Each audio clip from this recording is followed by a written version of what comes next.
네, 면접은 진짜 간단하게 그냥 제 케이스에 대해서만 얘기를 해볼게요. 저는 이제 부산 쳤었고, 쌤들은 다 아시겠지만, 이제, 그, 평가원이다 보니까 이 시책이 중요하진 않잖아요. 그래서 그냥 기본적으로 이런 거 키워드만 따자 생각했어요. 미래를 하기 위해는 무상교육, 직원학교, 행복한 학생. 그냥 학생이 아니라 행복한 학생, 뭐 이런 식으로.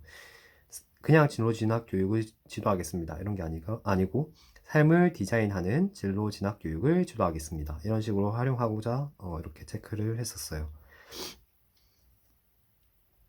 어, 말이 길어지려나? 이게 학생이 어떤 문제가 발생했을 때 어떻게 지도할 것인가 라고 한다면은 그것을 학생의 잘못이라고 시작을 하지 않고 학생의 잘못이 아닐 수 있다라는 측면에서 접근해야 더 보수적인 것 같아요. 그래서 학생의 문제 행동 및 말투가 학생이 잘못한 게 아니라 학생이 그만큼 발달을 이루지 못한 거죠. 누가 지도를 안 해준 거죠. 그래서 뭔가 더 보수적으로 접근해서 답변을 하는 방향이 좀 좋은 것 같아요. 음, 그래서 마음속으로 하나, 둘, 셋 세고 말해보는 건 어떨까? 라는 식으로 표현의 어떤 그 방식을 조금 더 좋게 하는 그런 식으로 성장할 수 있도록 지도할 수 있는 방법은 어떨까? 약간 이런 식으로 접근을 했던 것 같아요. 이 내용을 처음 적어 놓은 게, 그러니까 어떤 갈등 상황이 발생했을 때 그 잘못이 상대방에게 있지 않고 다른 곳에 있을 수 있다, 환경적인 문제일 수 있다라는 어떤 보수적인 접근이 모든 면접에서는 조금 유용한 것 같아요. 예.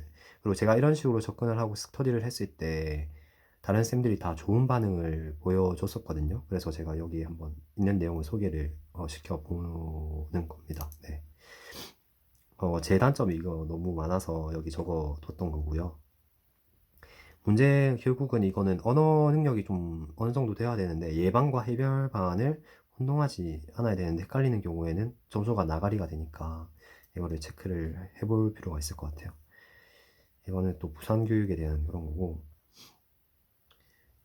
면접 답변에 있어서 이제 뭐 다른 많은 그런 방법들이 있겠지만 뭔가 유창해 보이려고 이제 보이고자 한다면은 차원으로 묶어서 첫 번째로 교사 측면에서는 이렇습니다. 라는 방법을 이용해서 여러 가지로 접근해 볼 수도 있겠고, 일단은 저는 말투가 원래 빠른 편도 아니거니와 면접관이 좀 알아듣기 좋게 큰 소리로 천천히 명확히 말하는 게 중요하다고 생각했어요. 결국은 이 채점 요소를 면접관이 들을 수가 있어야 되는데 못 들으면은 채점을 할 수가 없는 거잖아요. 그래서 큰 소리로 천천히 명확히 말해야 제 말을 이해할 수 있다고 생각을 했어요. 그래서 저는 이 세 가지가 중요하다고 생각을 했고요. 그다음에 이거는 아니고 그리고 모든 답변을 할 때 항상 제 교육관을 먼저 언급을 하는 방식으로 해서 좀 생각이 깊게 생각을 한 흔적이 보이는 듯하게 보이려고 했어요. 그래서 제 교육관이 이렇거든요. 학생의 행복한 삶을 위해서 한 명 한 명 사랑하는 마음으로 미래사회 건전한 일원으로 성장시키는 거다. 뭐 이런 식으로 해서 미래사회 건전한 일원으로 성장하기 위해서는 인지적인 영역도 준비가 되어 있어야 되고 전위적인 이제 영역도 준비되어 있어야 되니까 전인적 성장이 가능하게끔 학생들을 지도해야 된다라는 방식으로 접근을 했어요. 그러면은 이제 그 어떤 면접 문제가 나와도 뭐 생활지도면 전위적, 그다음에 진로지도, 그다음에 뭐 교과지도 같으면은 인지적으로 해서 뭐 접근을 할 수 있었던 것 같아요.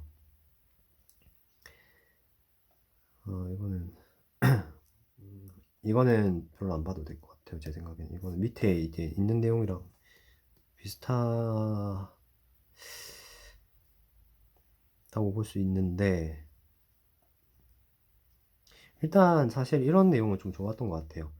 어떤 문제 상황이 있을 때 난감하다 라고 했을 때는 스스로 그냥 해결하기보다는 선배 교사에게 이제 처음 대답을 이렇게 하는 거죠. 성급한 대처는 또 다른 문제를 발생할 가능성이 있습니다. 따라서 선배 교사에게 조언을 구해서 뭐 적절히 대응할 수 있도록 하겠다. 혹은 협의회, 동교과 동학년 협의회를 통해서 다양한 시각에서 바라봐서 또 다른 문제가 발생하지 않도록 차분히 그리고 뭐 적극적으로 대처하겠다. 약간 이런 식으로 말하면 어떨까 싶어요. 그래서 이런 부분은 챙겨도 괜찮을 것 같고요. 네, 전문적 학습 공동체, 연수 이런 것들은 전부 만능 답안의 소재가 될 것 같아요. 한 가지 이제 명언에 대해서 이렇게 되어 있는데 저는 이거는 이제 레시피에 있는 그걸 캡처를 한 거고요. 저는 이 정도 한, 둘, 셋, 넷 이 정도가 괜찮다 싶어서 체크를 해놨었어요. 빠르게 할게요. 어, 이런 것들 그냥 한번 체크해볼만 하고 그 다음에 저는 이번에 이제 즉답형에서 이거를 썼거든요. 무조건적으로 신뢰는 하는데 주의해야 될 게 단호한 것도 필요하다. 약간 이런 식으로 대답을 했던 것 같아요. 그 다음에 저는 교육의 평등이 조금 사실 공부하기가 어려웠는데 네, 이런 식으로 정리를 한번 해봤어요. 저는 평등의 문제에 있어서 좀 가슴에 와닿았던 내용은 이 무지의 장막이라는 내용이에요. 존 롤스의 무지의 베일, 무지의 장막이라고도 하는데 이게 개념이 뭐냐면 이제 그냥 이건 넘어갈게요. 검색을 하면 나올 거예요, 유튜브에. 참 좋은 내용이니까 교육의 평등이 무엇인지에 대해서 원초적으로 고민해 볼 수 있게 하는 그런 키워드인 것 같아요. 코로나에 대해서 이런 식으로 정리를 했었고요. 특별한 내용은 없어요. 패들릿이라는 내용이 참 뭔가 만능 답안처럼 될 수 있는 것 같거든요. 그 내용에 대해서 정리한 게 여기 있습니다. 그리고 이번에도 이제 기초학력 관련해서 나왔었잖아요. 실제로 기출에도 그러니까 나온 거에 저는 이렇게 세 개를 얘기를 했어요. 기초학력 진단 보정 시스템, 이학습터, 베이스 캠프 이런 거를 운영하고 있다라는 식으로 해서 그런 거에 대해서 교사가 전문적 자질을 그러니까 학생들에게 잘 소개해주고 잘 활용할 수 있도록 교사가 미리 전문적으로 이런 프로그램들을 잘 이해하고 있어야 된다라는 식으로 대답을 했던 것 같아요. 그다음에 뭐 이런 내용들이 있고 뭐 이런 내용들이 있어요. 저는 항상 대답에서 크게는 이렇게 접근을 했거든요. 모든 문제에 대해서. 저는 이 내용이 거의 전부였어요. 실제로 이번에도 이 위너를 썼거든요. 무조건적인 신뢰. 그래서 이런 부분도 밑에 조금 내려가서 설명을 할게요. 통합교육 있고 유튜브. 이것도 이제 이번 기출이랑 조금 비슷하긴 한데 제가 구체적으로 그에 대해서 생각은 못 해봤어요. 그 다음에 뭐 이런 게 있고 WHO에서 게임 중독을 2002년부터는 질병으로 분류한다고 이제 2002년부터 발효하기로 했다라는 것을 이제 언급해주면 전문적인 게 더 드러나 보이잖아요. 그래서 저런 내용도 체크를 했었고요. 그 다음에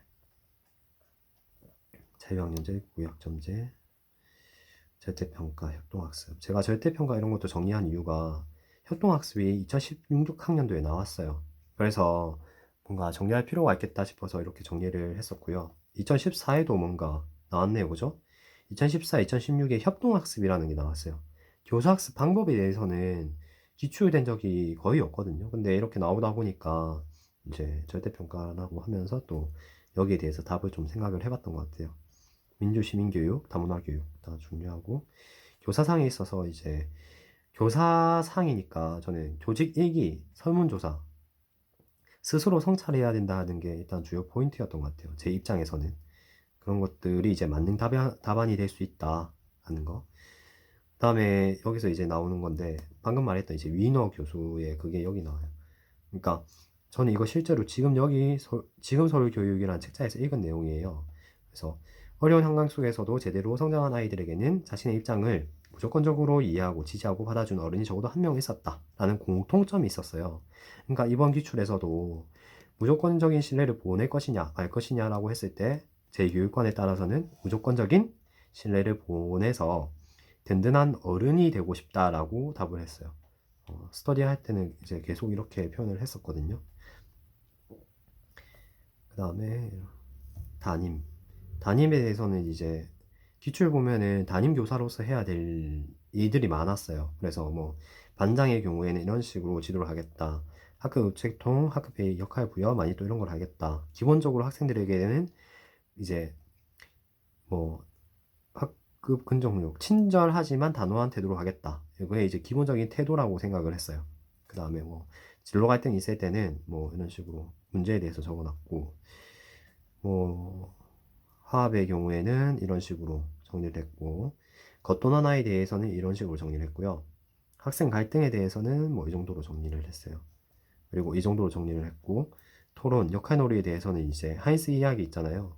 이 하인스 이야기가 결국은 그 교육학의 사회적 발달 이론이 누구지? 갑자기 기억이 안 나네요. 그 학자가 여기 밑에 있는데, 에릭슨의 사회심리적 발달 이론에서 그 도덕적 딜레마 상황이 나오잖아. 아니다. 도덕적 발달 이론이 뭐였지? 콜버그에서 이거 나오잖아요. 하인스 이야기 나오는데, 그런 토론 활동을 통해서 개인들의 그런 도덕적인 그 수준을 높여갈 수 있도록, 조정할 수 있도록 해서 공동체 역량이 증진될 수 있다라는 식으로 저는 접근을 해서 이런 학생들의 갈등에서 학생들이 성장할 수 있게끔 지도할 것이다 라는 식으로 말을 하고자 했었어요. 그런 학생들의 이제 갈등이 있을 때는 뭐 장점을 얘기해 보도록 해서 편협한 시선에서 벗어날 수 있도록 지도하겠다라는 식으로도 말을 하려고 했어요.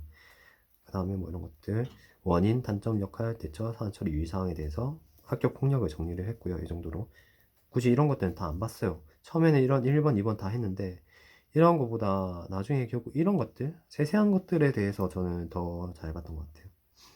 해목적 생활교육은 네, 뭐 한번 체크해 볼만 하고요. 학교 부적응 학생에 대해서는 대시앤 라이언. 저는 이번에 면접 준비하면서 교육학 내용을 많이 썼거든요. 그래서 실제로 기출도 그러한 경향으로 나온 것 같아요. 실제로 이 대시앤 라이언이 기출이 됐잖아요. 저는 외제적 보상을 하면은 이런 부적응 학생들한테 이 대시앤 라이언의 이론에 따라서 부동기였던 학생들에게는 외제적 동기를 통해서 결국은 내재적 동기를 불러일으킬 수 있기 때문에 외제적 보상을 해도 괜찮다라는 식으로 접근을 해서 대답을 하려고 했어요. 그래서 이런 식으로 했고, 그 다음에 뭔가 교사의 진심이 통할 것이다 라는 거에 대해서는 구체적으로 어떤 단어들, 키워드가 필요하다라고 생각했어요. 그래서 이런 것들 체크를 했었고, 이런 것도 진심인데 어떤 구체성이 드러나는 거죠. 그 다음에 담임 일지, 이것도 일지, 성찰 이런 거잖아요. 그 다음에 이제 저는 이제 생활 지도에서 크게 보면은 사랑이 필요하고, 그러니까 학생들에게 사랑과 애정을 줘야 되고 동시에 진로에 대해서 탐색할 수 있도록 도와야 된다고 접근했어요. 두 가지로. 사랑에 대해서는 먼저 연세대 그게 어디였지? 여기 연세대 의대 소아정신과에 재직 중인 신의진 교수님은 연구 결과에 따르면 실제로 과거에 비해 많은 학생들이 부적절한 정서적 반응, 이게 가구당 자녀수 줄어들고 사교육 시간이 많아지니까 그런 정서적인 그 공감 능력이 떨어지는 거예요. 그래서 내가 취약하게 자라나서 대한민국의 거의 모든 아이들이 가벼운 형태의 정서적 학대를 다 받고 자란다고 봤어요. 그러니까 일단 기본적으로 학생들이 정서적으로 많이 불안하다라는 사실을 언급을 해줘요.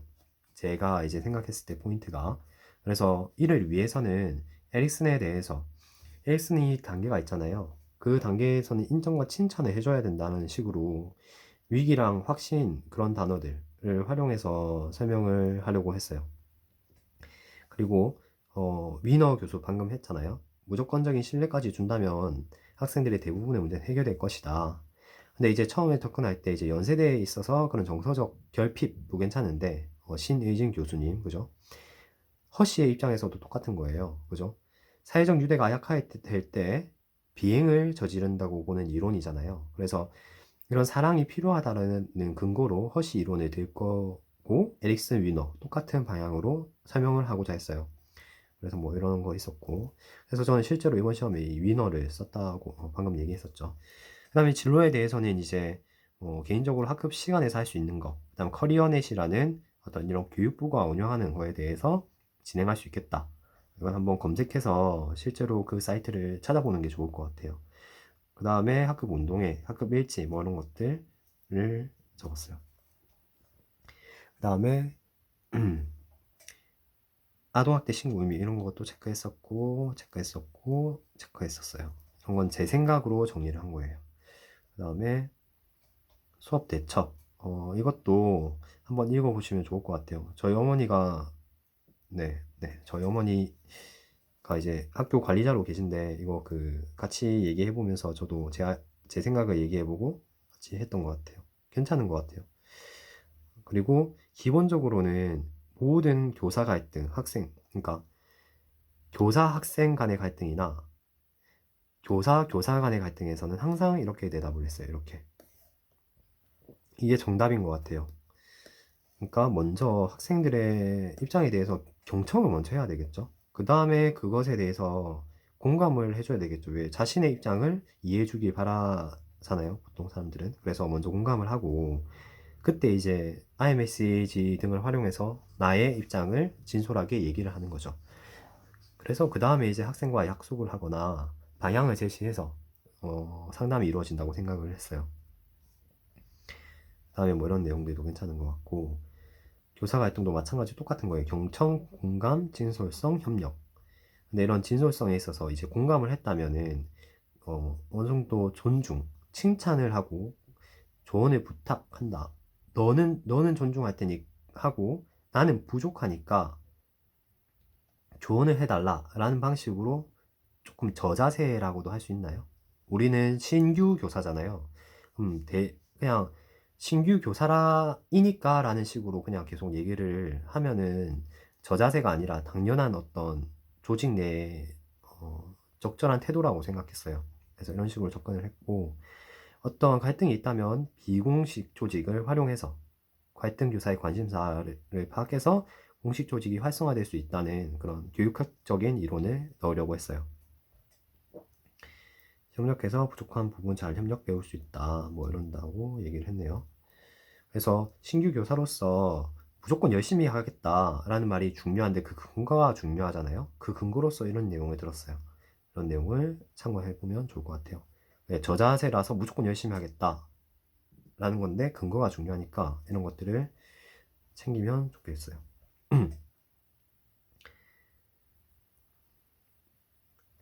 그 다음에 이 정도로 저는 정리했었어요. 네, 이상입니다.